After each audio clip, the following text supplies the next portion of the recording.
பாரு, எல்லாம் உனக்கு எதிராக இருக்குது. எல்லாமே எதிராக பேசி கொண்டு இருக்கிறார்கள், எதிராக செயல்பட்டு கொண்டு இருக்கிறார்கள். எல்லாமே உனக்கு எதிராக இருக்கிறதுனால நீ சீக்கிரத்தில் என்ன பண்ணிடுவ, வெக்கப்பட்டுருவ. தேவன் உங்கள் பட்சத்தில் இருப்பார். எந்த மனுஷனும் உங்களுக்கு தீங்கு செய்ய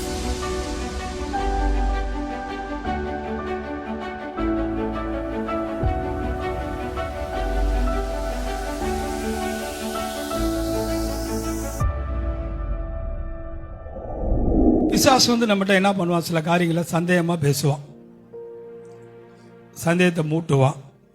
பாரு, உனக்கு நெருக்கடி வந்துருச்சா, பிரச்சனை ஸ்டார்ட் ஆயிருச்சா, இது எங்க போய் முடியும்னே தெரியல, இது எங்க போய் முடிய போகுதுன்னு தெரியல, நீ வெக்கப்பட போற, இனிமேல் நீ வெக்கப்பட போகிற, துக்கப்பட போகிற, அதனால உன்னால இனிமேல் ஒன்றும் பண்ண முடியாது, உன்னால ஒன்றும் செய்ய முடியாதுன்னு சொல்லி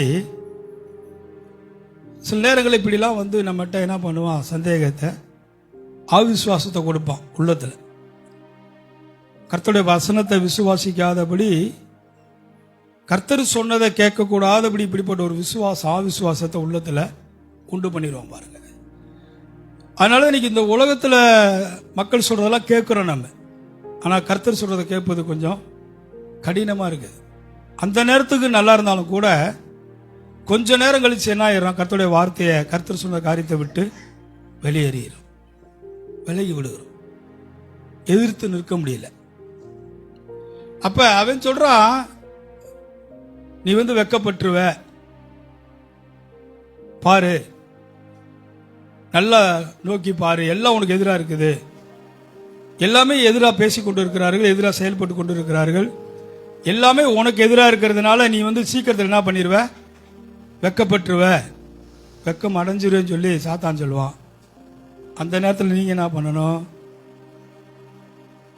வார்த்தையில சொல்லுங்க, வசனத்தில் இருக்கணும். பிசாசு ஒண்ணுக்கு தாங்க பயப்படுவான், கட்டுக்கட்டா பணத்தை கொடுத்தா கூட பயப்பட மாட்டான்.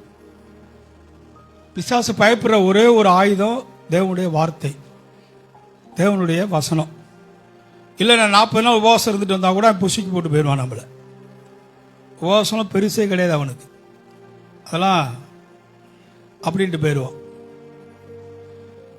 ஆனா பிசாசு பயப்படுகிற ஒரு ஆயுதம் இந்த உலகத்தில் எதுன்னு நான் கேட்டீங்கன்னா, கர்த்தருடைய வசனம், கர்த்தருடைய வார்த்தை. சொல்லுங்க, கர்த்தருடைய வசனம், கர்த்தருடைய வார்த்தை. அப்ப அதனால சொன்னார், அவனுக்கு எதிர்த்து நில்லுங்கள். ஏன் சொன்னார்ல, அவனுக்கு எதிர்த்து நில்லுங்கள், அப்பொழுது அவன் உங்களை விட்டு. அப்ப இந்த வசனத்து மூலமா தான் அவனை எதிர்த்து நிற்க முடியும். இந்த வசனத்தை வைத்து தான் அவனை என்ன பண்ண முடியும், மேற்கொள்ள முடியும். ஏன்னா அவன் தோற்கடிக்கப்பட்ட ஒரு சத்துரு, தோத்து போனவன். அதனாலதான் பாருங்க, அவனை எதிர்த்து நின்றாதான் அவன் நம்மளை விட்டு ஓட முடியும் என்று கர்த்தர் சொல்லுகிறார் பாருங்க. அப்ப இயேசு நமக்கு அதிகாரம் கொடுத்திருக்கிறார். சொல்லுங்க, இயேசு நமக்கு அதிகாரம் கொடுத்திருக்கிறார். எத்தனை பேர் விசுவாசிக்கிறீங்க? அதிகாரம் கொடுத்திருக்கிறாருங்க. ஒன்றும் உங்களை, சொல்லுங்க, ஒன்றும் உங்களை சேதப்படுத்தாது. அப்ப சொன்னார்ல, உலகத்தில் உபத்திரவம் உண்டு, ஆனாலும் தெளிந்து கொள்ளுங்கள், நான் உலகத்தை ஜெயித்தேன். அப்ப அவனுக்கு எதிர்த்து நில்லுங்கள். எதிர்த்து நிற்கிற காரியத்தை பார்த்து வருகிறோம். பிசாசுக்கு என்ன பண்ணணும், எதிர்த்து நிற்கணும். சில நேரங்களில் அவிசுவாசத்தெல்லாம் எடுத்துட்டு வாயில விசுவாசமானதை பேசணும். விசுவாசத்தை பேசி பழகுங்களேன். நீங்க உங்க வீட்டில், உங்க வீட்டுக்குள்ள, வெளியில, வேலை செய்கிற இடத்துல, பழகுற இடம், ஜனங்களுக்கு மத்தியில், நீங்க இருக்கிற இடத்துல விசுவாசத்தை பேசி பழகுங்க, விசுவாசத்தை பேசுங்க.